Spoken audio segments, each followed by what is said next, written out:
السلام عليكم مشاهدينا الكرام، والصلاة والسلام على رسولنا الكريم. هذه أبرز عناوين أخبار اليوم. باللغة العربية، إشبيلية يتفاعل مع تيفو الوينرز الخاص بياسين بونو. عاجل مدرب ريال مدريد الجديد يحسم مستقبل النجم المغربي إبراهيم دياز. بن هاشم: استقبلنا هدفا بسذاجة، ومباراة إشبيلية تبقى تجريبية لرؤية مستوى اللاعبين قبل مونديال الأندية. وقبل الخوض في التفاصيل، المرجو الضغط على زر الإعجاب والاشتراك بالقناة لكي تتوصلوا بجديد الأخبار العالمية والمغربية. باللغة العربية، إشبيلية يتفاعل مع تيفو الوينرز الخاص بياسين بونو. تفاعل نادي إشبيلية مع تيفو الخاص بفصيل وينرز المناصر لنادي الوداد الرياضي على هامش المباراة التي جمعت بين فريقي الوداد وإشبيلية الإسباني في مركب محمد الخامس بمدينة الدار البيضاء. وشارك إشبيلية صورة تيفو ياسين بونو معلقا عليها في منصات التواصل الاجتماعي بالعربية. إبداع. وخلق جمهور الوداد الحدث في المباراة عبر تكريمه لنجمه السابق ياسين بونو، إلى جانب فعاليات النادي التي بدورها قدمت هدية لنجم الأسود على مساره وكل ما قدمه للوداد والكرة الوطنية. عاجل مدرب ريال مدريد الجديد يحسم مستقبل النجم المغربي إبراهيم دياز.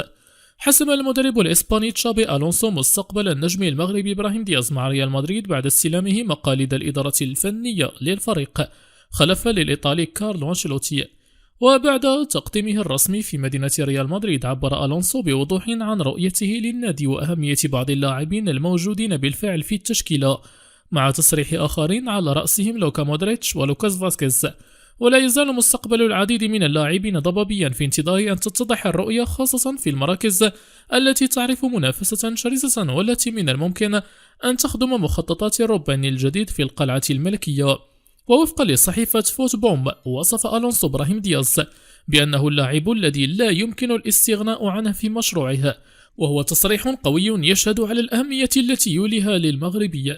ويأتي هذا القرار في وقت كانت تحوم فيه شائعة حول رحيل إبراهيم دياز، إذ تحدثت العديد من وسائل الإعلام عن بيع محتمل للاعب كجزء من إعادة هيكلة تشكيلة مدريد، لكن موقف ألونسو ينهي هذه التكهنات.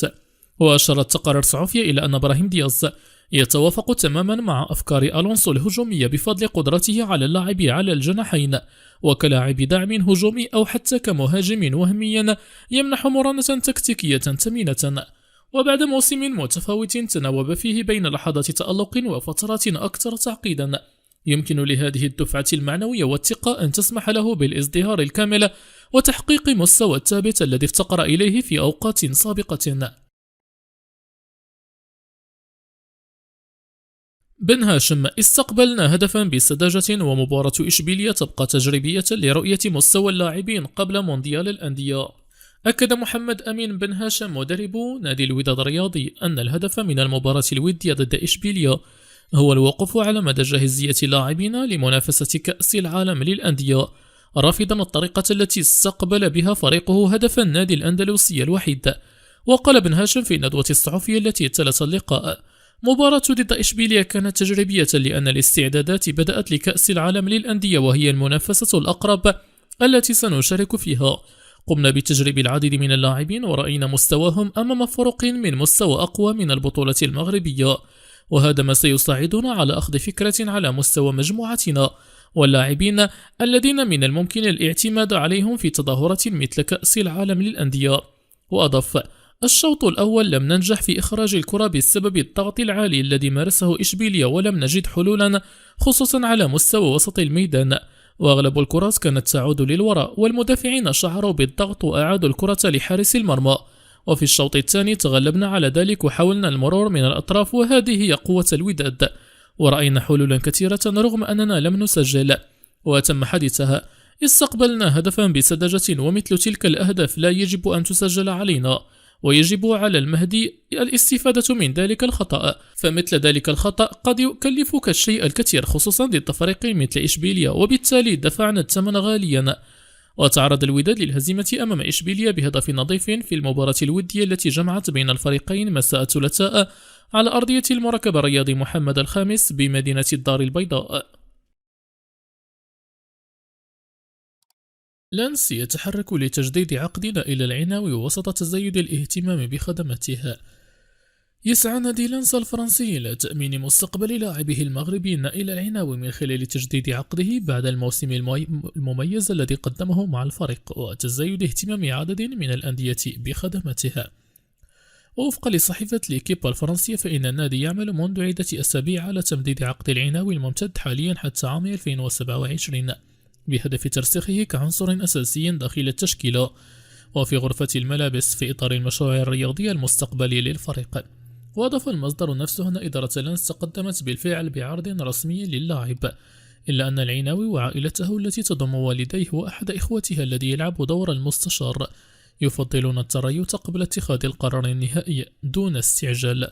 ومن جهتها تسعى إدارة النادي إلى حسم هذا الملف في أقرب وقت ممكن من أجل ضمان استقرار فني قبل التفرغ لبقية ملفات سوق الانتقالات الصيفية، خصوصا في ظل الوضعية الاقتصادية الصعبة التي يعيشها الفريق. وكان العناوي البالغ من العمر 23 عاما قريبا من الانضمام إلى فريق موناكو خلال الانتقالات الصيفية الماضية، غير أن الصفقة تعثرت في آخر لحظة بسبب مشكلة بسيطة في الفحص الطبي.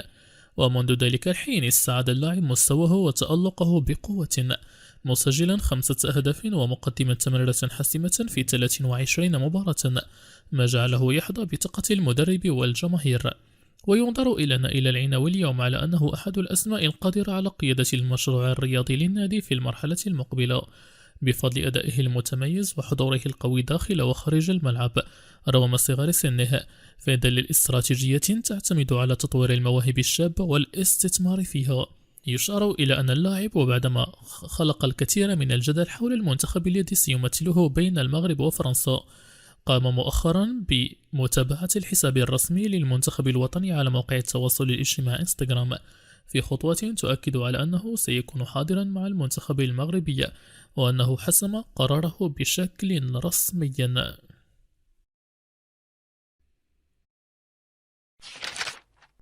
هذه أبرز عناوين أخبار اليوم. باللغة العربية: إشبيلية يتفاعل مع تيفو الوينرز الخاص بياسين بونو. عاجل مدرب ريال مدريد الجديد يحسم مستقبل النجم المغربي إبراهيم دياز. بن هاشم: استقبلنا هدفا بسذاجة ومباراة إشبيلية تبقى تجريبية لرؤية مستوى اللاعبين قبل مونديال الأندية. وقبل الخوض في التفاصيل المرجو الضغط على زر الإعجاب والاشتراك بالقناة لكي تتوصلوا بجديد الأخبار العالمية والمغربية. السلام عليكم مشاهدينا الكرام، والصلاة والسلام على رسولنا الكريم.